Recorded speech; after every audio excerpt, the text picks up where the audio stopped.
Hello guys, welcome back to literature classes. This is Abhilasha. I have completed MPhil and PG in English and I also have qualified my UGC NET exam.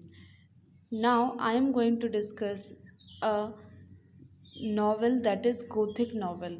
This is a kind of novel or you can say type of novel. Gothic means you must have heard Gothic means horror. So we will discuss this topic in detail. So now I would like to start the topic. Yes, so Gothic novel is a genre or mode of literature and film that combines fiction and horror, death and at times romance. देखिए Gothic novel क्या होता है? Gothic means होता है horror या terror. Gothic novel जो है एक लिटरेरी जायर है, एक ऐसा जायर है या एक ऐसा मोड है लिटरेचर का एंड फिल्म का that combines fiction and horror. जो क्या करता है, फिक्शन में हॉरर को, फिक्शन और हॉरर दोनों को कंबाइन करता है, डेथ भी दिखाता है उसी टाइम पे, रोमांस भी दिखाता है उसमें. ठीक है, तो एक फिल्म, एक नॉवल जिसमें क्या होगा, हॉरर भी है, डेथ भी है, रोमांस भी है, ये सारी चीज़ें जिसमें है वो गोथिक नॉवल होता है. Its origin is attributed to English author Horace Walpole. Horace Walpole को, जो कि एक इंग्लिश ऑथर हैं, इन्हीं ने इसका ओरिजिन किया है. with his 1764 novel The Castle of Otranto. The Castle of Otranto और A Gothic Story, इसका सब टाइटल है अ गोथिक स्टोरी. सो ये कब आया है? 1764 में आया है. जिसको कौन लेकर आया? होरेस वॉलपोल जो कि गोथिक नॉवल के ओरिजिनेटर हैं. सो गोथिक नॉवल कब आया है? 1764 में फर्स्ट गोथिक नॉवल आया, castle of Otranto. It originated in England in the second half of the 18th century. Second half of the 18th century में क्या हुआ, ये ओरिजिनेट किया गया है. किसके द्वारा? वॉलपले और कुछ अदर लोगों ने इसको डेवलप किया है. कौन कौन है? Clara Reeve, Ann Radcliffe, William Beckford and Matthew Gregory Lewis. ये कुछ इम्पॉर्टेंट गोथिक नॉवलिस्ट हैं जो कि हमेशा एग्ज़ाम में पूछे जाते हैं. कभी कभी इनके नॉवेल्स के बारे में पूछा जाता है. मैं इनके नॉवेल्स भी बताऊंगी कि इन्होंने कौन कौन से नॉवेल्स लिखे हैं.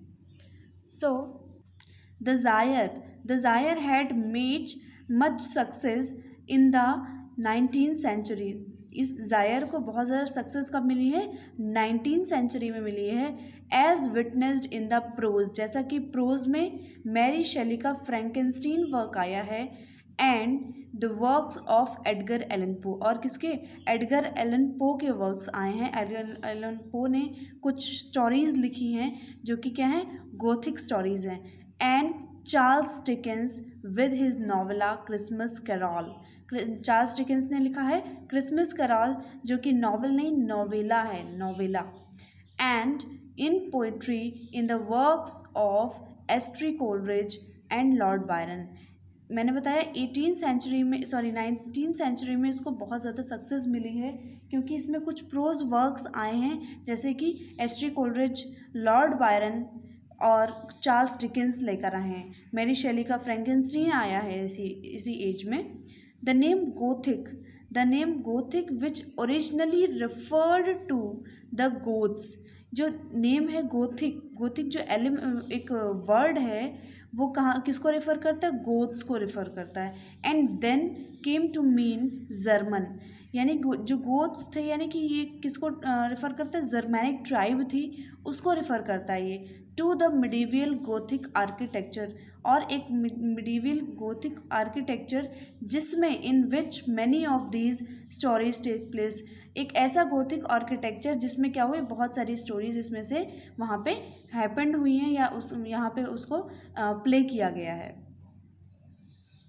सो फ्रेंड्स, ये तो था गोथिक नॉवल. गोथिक नॉवल क्या होता है, उसके एलिमेंट्स क्या होते हैं, गोथिक नॉवल किस तरह का शो करता है. बहुत ज़्यादा कुछ उसमें नहीं है. एक हॉरर नॉवल होता है बहुत ज़्यादा हॉरर क्वालिटीज़ भी नहीं दिखाते हैं। जैसे जब आप कैसल ऑफ ओट्रेंटो को पढ़ेंगे तो आपको समझ में आ जाएगा। कुछ गोथिक नॉवेल्स के फेमस एग्जाम्पल्स हैं जिनकी हम बात कर लेते हैं। विलियम बैकफोर्ड ने लिखा है वैथिक 1786 में पब्लिश्ड हुआ है। एन रेडक्लिफ ने मिस्ट्रीज ऑफ उडोल्फो लिखा है 1794 में पब्लिश्ड हुआ है। मैथ्यू ग्रेगरी लिविस का द मंक 1796 में पब्लिश्ड हुआ है। जेन ऑस्टन का नॉर्थेंगर एबे पब्लिश्ड हुआ है 1818 में, जो कि 1798 में लिखा गया था। ये फेमस एग्जाम्पल्स हैं। कभी कभी एग्जाम में पूछ लिया जाता है कि ये कौन सा जायर है नावल का। अगर आपको ये इम्पोर्टेंट नॉवेल्स पता होंगे तो आप इसको करेक्ट कर पाएंगे आंसर को। Okay friends, I have discuss the Gothic novel in detail. Still you have any queries, any doubts, you can mention in the comment section below. I'll try my best to remove your problem, to give you the right suggestion how to write the correct answer. Okay, so that's it for this video. We will meet you in the next video. Till the time we meet next, keep studying and have fun with literature. Thank you.